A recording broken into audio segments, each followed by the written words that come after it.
les peuples arabes, en tournant la page des dictatures dans leur pays, tournent aussi la page d'une vision totalement dépassée, totalement figée des relations internationales qui étaient celles de la France. Et le problème aujourd'hui que nous avons en France, quel que soit le ministre des Affaires étrangères, c'est que notre politique étrangère a été inscrite dans une vision complètement dépassée des relations internationales, inspirée par les théoriciens néoconservateurs du choc des civilisations, et qui voulait qu'il soit meilleur dans le monde arabe, qu'on ait des régimes dictatoriaux qui assurent la stabilité économique, ce qu'adorent les agences de notation, la stabilité économique, même si c'est au prix de l'absence de liberté et de démocratie, mais aussi des régimes dictatoriaux qui soient un rempart prétendu contre l'islamisme.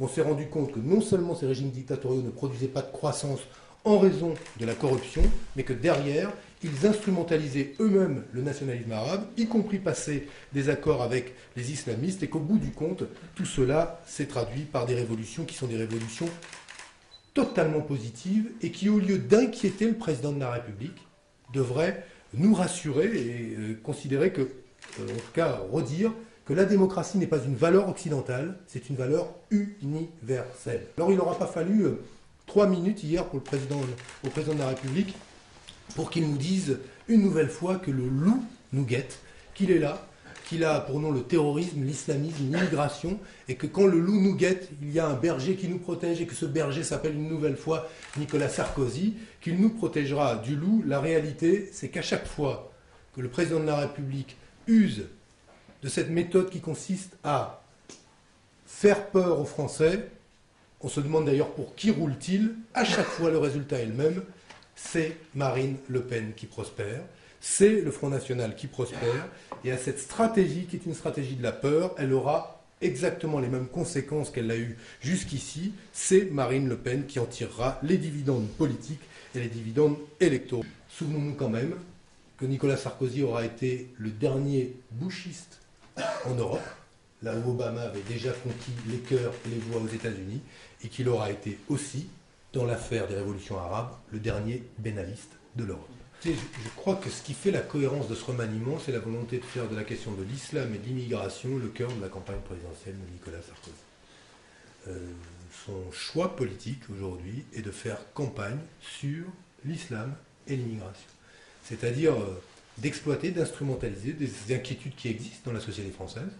Il y a des inquiétudes, elles existent, mais de les utiliser à des fins électorales, non pas en incarnant, comme le président de la République française devrait le faire, la nation, toute la nation, mais en stigmatisant les différences. Et en insistant sur les différences entre les Français, que se passe-t-il? On crée des conflits, on crée de la tension. Eh bien, la stratégie qui est celle du président de la République pour la prochaine élection présidentielle est la même que la dernière fois. C'est la stratégie de la tension, c'est la stratégie du conflit. Et il espère exploiter, à partir de cette tension et de ces conflits, le maximum de dividendes électoraux de la peur qui sera née de cette stratégie-là. Et moi, je crois que quand on voit que M. Guéant a en portefeuille la sécurité et l'immigration, qu'aujourd'hui le discours du président de la République insiste sur ces régimes qui pourraient arriver au pouvoir dans le monde arabe et qui pourraient être pires que ceux qu'il y avait avant, on voit bien ce qu'est la stratégie du président de la République, tant en matière de discours de politique étrangère que de politique intérieure. Sa stratégie est une stratégie qui parie sur la peur. Y a-t-il selon vous un risque de prise du pouvoir des islamistes en Tunisie et en Égypte? Et si oui, que doit être la politique de la France pour empêcher ça? Dès lors qu'il y a la démocratie, il y a toujours la possibilité, les peuples sont souverains, et ils se choisiront les dirigeants qu'ils souhaitent.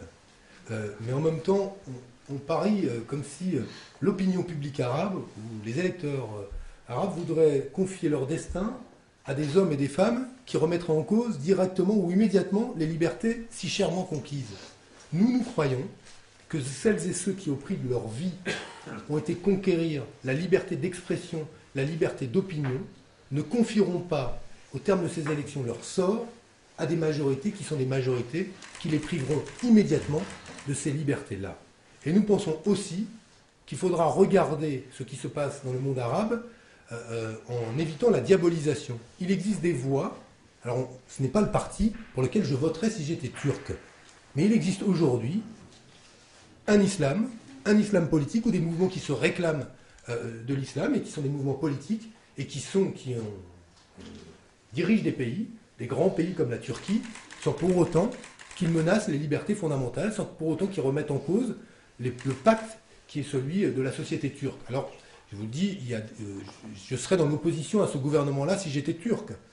Mais j'observe qu'il y a des évolutions qui sont des évolutions en profondeur du monde arabe et qui ne supportent pas des analyses à l'emporte-pièce qui consistent à dire que forcément, dès lors qu'il y aura la démocratie, ce qui guette les pays arabes, c'est forcément des régimes qui seraient des régimes islamistes et qui encourageraient donc une politique agressive à l'égard de l'Europe. J'ajoute que quand vous avez des droits, que ces droits vous sont garantis par la loi, vous revendiquez l'égalité femmes-hommes quand vous êtes une femme, vous revendiquez des droits quand vous êtes salarié, vous revendiquez des droits quand vous êtes journaliste, mais plus la démocratie avance, plus la liberté s'enracine et plus, je crois, il y a matière non pas à s'inquiéter, mais matière à s'impliquer. Et je veux dire juste une chose, pour l'instant la contribution de la France à la transition démocratique en Tunisie, c'est 350 000 €.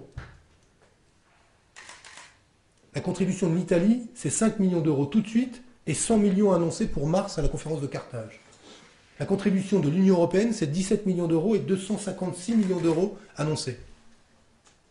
Et le président de la République vient nous dire qu'il va y avoir un programme d'aide à la formation professionnelle des jeunes Tunisiens. Moi, je veux bien le croire.